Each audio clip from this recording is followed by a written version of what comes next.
Hello दोस्तों, हम लोग थर्ड पेपर को स्टार्ट कर चुके हैं मेरे भाई। ठीक है, इसके पहले एक लेक्चर हो चुका है यानी सेकंड चैप्टर और आपका फर्स्ट चैप्टर दोनों कवर हो चुके हैं। इसमें हम लोग थर्ड चैप्टर की बात करेंगे।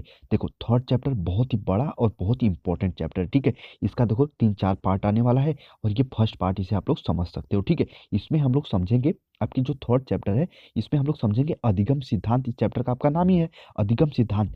तो पहले हम लोग यही समझ लेते हैं मेरे भाई, अधिगम सिद्धांत आखिर होता क्या है।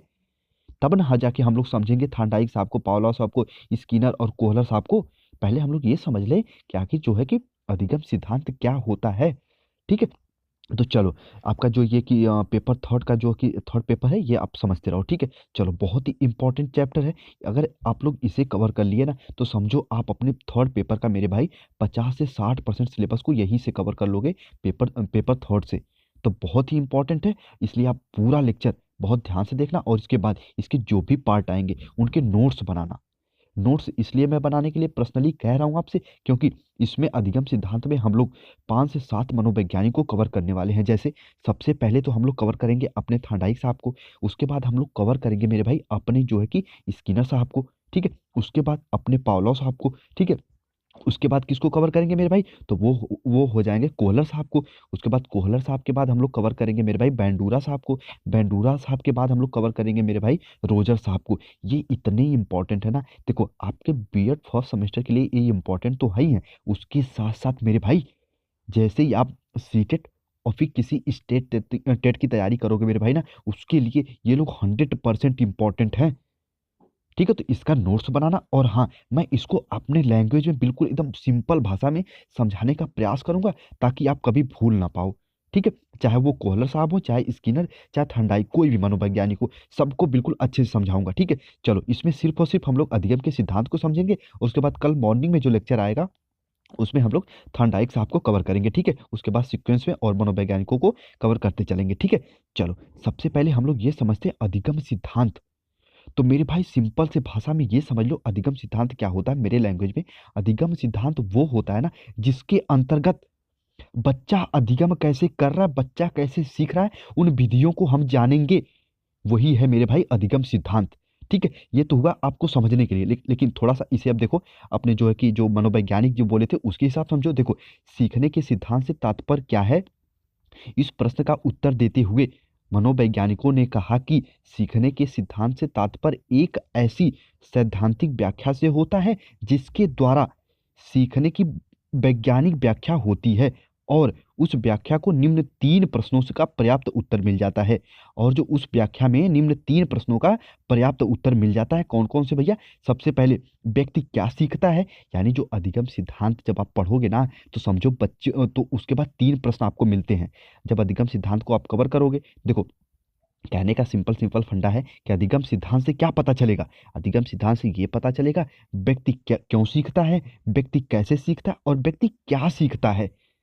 इन तीनों पॉइंट का पता कैसे चलेगा, अधिगम सिद्धांत से। ठीक है, ये समझ चुके हो। चलो देखो, इसके बारे में थोड़ा सा और भी चीजें समझो, बहुत ही इंपॉर्टेंट लेक्चर है, बहुत ही इंपॉर्टेंट लेक्चर है, तो पूरा लेक्चर बहुत ध्यान से देखना मेरे भाई। ठीक है, देखो, मैं और द परफेक्ट स्टडी, देखो इस चैनल का नाम बदल चुका है। कई बच्चों का लगातार वो जो मैसेज और कमेंट्स भी आ रहे थे कि सर नाम मिल नहीं रहा है सर्च करने पे, तो इसका नाम बदल चुका है। आप ही लोगों के कहने पे मैं इसका नाम रखा हूँ द परफेक्ट स्टडी। ठीक है, नाम इसका नाम कैसा है, जो नए हो वो तो बताओ ही कमेंट सेक्शन में, हाँ सर नाम कैसा है। ठीक है, चलो, थोड़ा सा ये समझो अधिगम सिद्धांत के बारे में क्या है।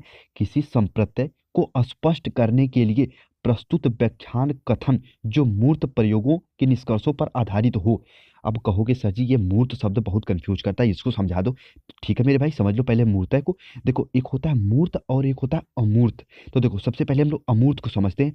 इसको एग्जाम्पल के थ्रू समझाता हूँ मैं क्या होता है अमूर्त। देखो, आप मान लो आपका कल एग्जाम है, ध्यान से सुनना, रिक्वेस्ट कर रहा हूँ।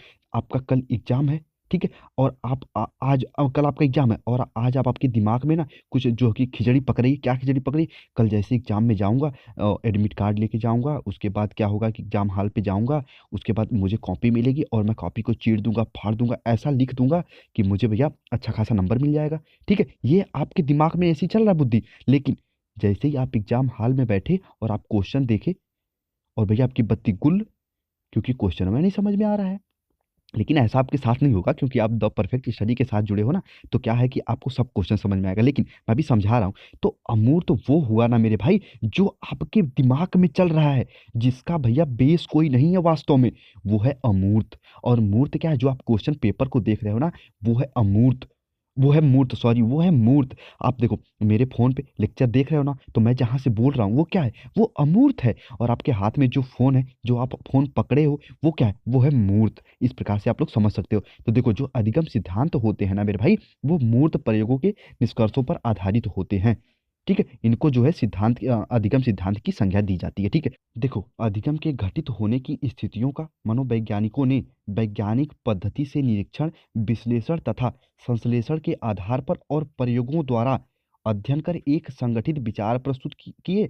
यही मेरे भाई है अधिगम सिद्धांत। आप कहोगे सर विचार कौन से प्रस्तुत किए? तो मेरे भाई विचार वही ना है जो थॉर्नडाइक जी अपना विचार दिए, जो स्किनर साहब अपना विचार दिए।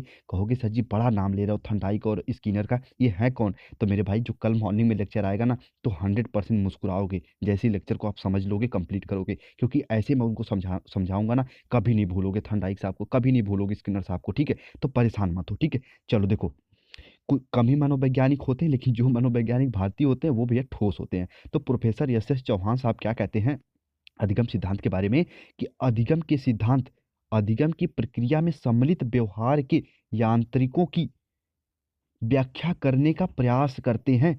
यानी मेरे भाई अधिगम के यांत्रिकों की व्याख्या ये क्या होता है? देखो जब आप सूज साहब को पढ़ोगे ना, यानी जब कोहलर साहब को पढ़ोगे ना, तो वो दिए थे सूज का सिद्धांत। उसमें देखो ये यहाँ पे एक क्या था, यहाँ पे एक पिंजरा रख देते हैं, उसमें एक बंदर को रख देते हैं यानी चिंपैंजी को, तो यहाँ पे ऊपर केला लटका देते हैं। तो क्या होता है ये मेरे भाई यांत्रिक ही तो है ये।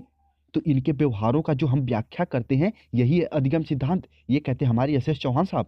ठीक है, देखो इसमें हम लोग किसी मनोवैज्ञानिक को नहीं पढ़ रहे हैं, लेकिन सबसे पहले हम लोग बेसिक बेसिक को तो तैयार कर लें कि आखिर अधिगम सिद्धांत होता क्या है। ठीक है, चलो अब थोड़ा समझो अधिगम सिद्धांत का वर्गीकरण, बहुत ही इंपॉर्टेंट है। देखो इतनी बेसिक क्लास, मुझे ऐसी उम्मीद है ना कि आप यूट्यूब पे सर्च करते रह जाओगे, भैया इतनी बेसिक क्लास नहीं मिलेगी।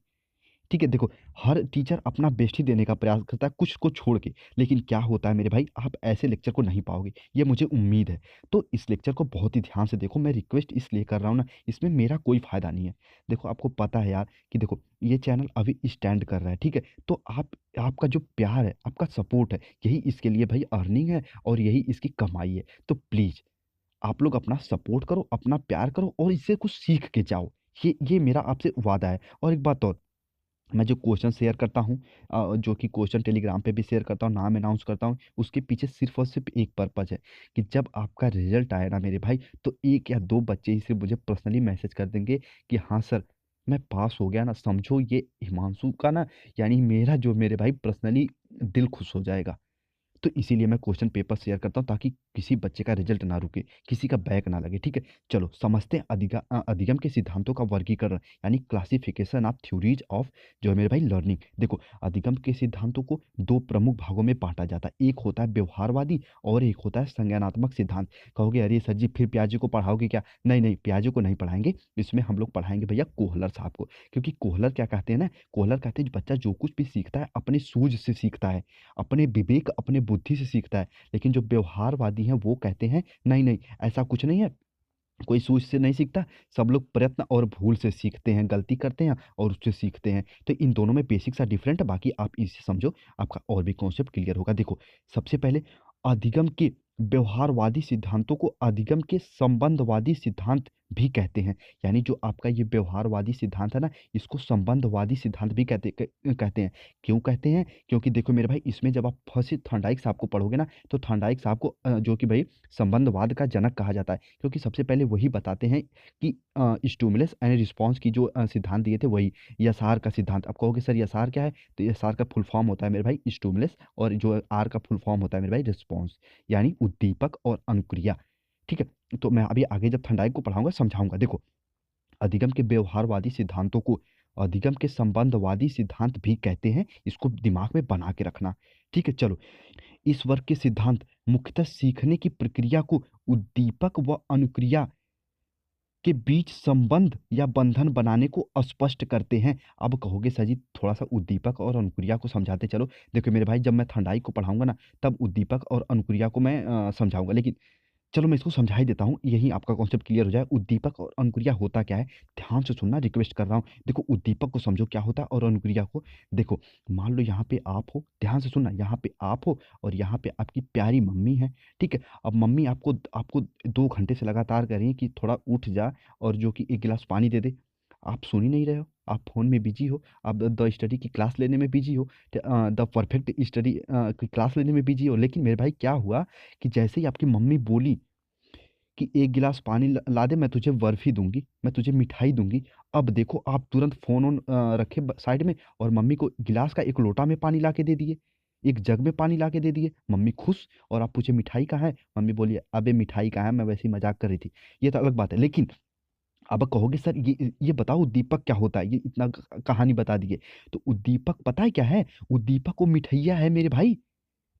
और अनुक्रिया क्या है, अनुक्रिया आप हो, मिठाई के प्रति आप अनुक्रिया कर रहे हो। तो उद्दीपक कौन हुई, मिठाई हुई। और अनुक्रिया कौन हुआ, आप अनुक्रिया कर रहे हो। मम्मी का इसमें कोई रोल नहीं है।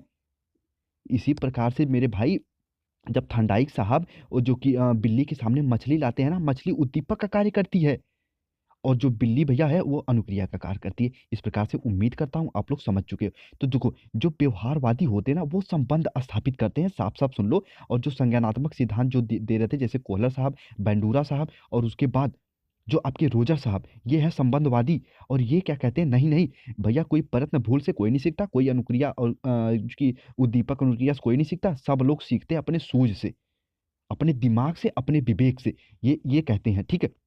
देखो जो संज्ञानात्मक सिद्धांत के जो संज्ञानात्मक सिद्धांत के पक्ष में थे ना, उनको कहा जाता है गेस्टाल्टवादी। आप कहोगे सर गेस्टाल्टवादी क्या होता है, इसे भी समझा दो।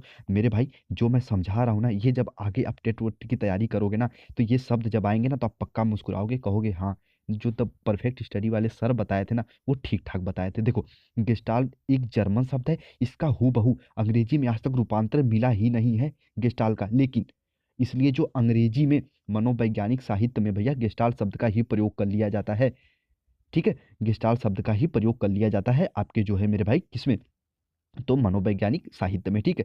चलो थोड़ा समझ लो गेस्टाल्टवादी क्या होते हैं। गेस्टाल्टवादियों का मानना है कि प्राणी किसी नवीन कौशल को प्रयत्न तथा भूल से नहीं सीखता, यानी वह अपने सूझ से, अपने विवेक से, अपने बुद्धि से सीखता है। इससे स्पष्ट होता है कि सूझ के सिद्धांत के प्रयोग थॉर्नडाइक के सिद्धांत के विरोध में किया गया था। यानी जो हमारे कोहलर साहब थे ना, वो थॉर्नडाइक के बिल्कुल अपोजिट थे। यानी कि थॉर्नडाइक साहब क्या कहते हैं कि भैया, थॉर्नडाइक के सिद्धांत को भी कहा जाता है प्रयत्न और भूल का सिद्धांत। यानी जो थॉर्नडाइक साहब कहते हैं कि जो कुछ भी कोई सीखता है ना, वो प्रयत्न और भूल से सीखता है। लेकिन सूझ कहते हैं नहीं नहीं, और जो कोहलर साहब कहते हैं नहीं नहीं, ये भैया जो कुछ भी व्यक्ति सीखता है वो अपने सूझ से सीखता है। इस तरीके से मैं आपको अधिगम सिद्धांत समझाने का प्रयास किया हूँ। इसके बाद जो भी लेक्चर आएगा भैया, बहुत इंपॉर्टेंट लेक्चर आने वाला है पेपर थर्ड का, रिक्वेस्ट कर रहा हूँ आप अच्छे से समझना चीज़ों को, ठीक है। देखो और जो है मेरे भाई, इस चैनल का आपको पता है कि मैं नाम थोड़ा सा चेंज कर दिया हूँ आपके कहने पे ही, द परफेक्ट स्टडी कर दिया हूँ। नाम कैसा लगा कमेंट सेक्शन में कमेंट जरूर करके बताना। और हाँ, चैनल पर नए हो तो अभी सब्सक्राइब करके जुड़ जाओ, और पहले से जुड़े हो आप तो चैनल के प्यारे प्यारे मेंबर हो मेरे भाई, ठीक है। चलो आपको क्या करना है कि अपने फ्रेंडों के साथ शेयर करना है, ठीक है। आपके मन में कोई भी डाउट, कोई भी कन्फ्यूजन है, तो आप मुझे इंस्टाग्राम पे जुड़ के मुझसे कुछ भी डिस्कस कर सकते हो, ठीक है। और इसका जो PDF है, द परफेक्ट स्टडी के टेलीग्राम से पा सकते हो, ठीक है मेरे भाई। चलो अब आप लोग सर्च करोगे ना, तो आपको तुरंत द परफेक्ट स्टडी मिल जाएगा। और नहीं भी मिलता है तो यूट्यूब पे द परफेक्ट स्टडी लिखो, उसके बाद लिख सकते हो भाई हिमांशु सर, ठीक है। इस तरीके से मिल सकता है, ठीक है। अपना प्यार और अपना सपोर्ट देने के लिए ये द परफेक्ट स्टडी, और मैं पर्सनली आपका दिल से धन्यवाद करता हूँ, ठीक है। चलो कल मॉर्निंग में मिलते हैं, अभी मैं जाके PDF रेडी करता हूँ आपके लिए। मॉर्निंग में मिलते हैं थंडाइक के साथ, थंडाइक के बिल्ली के साथ, ठीक है। चलो बहुत बहुत धन्यवाद, अपना ख्याल रखो। चलो ठीक है मेरे भाई।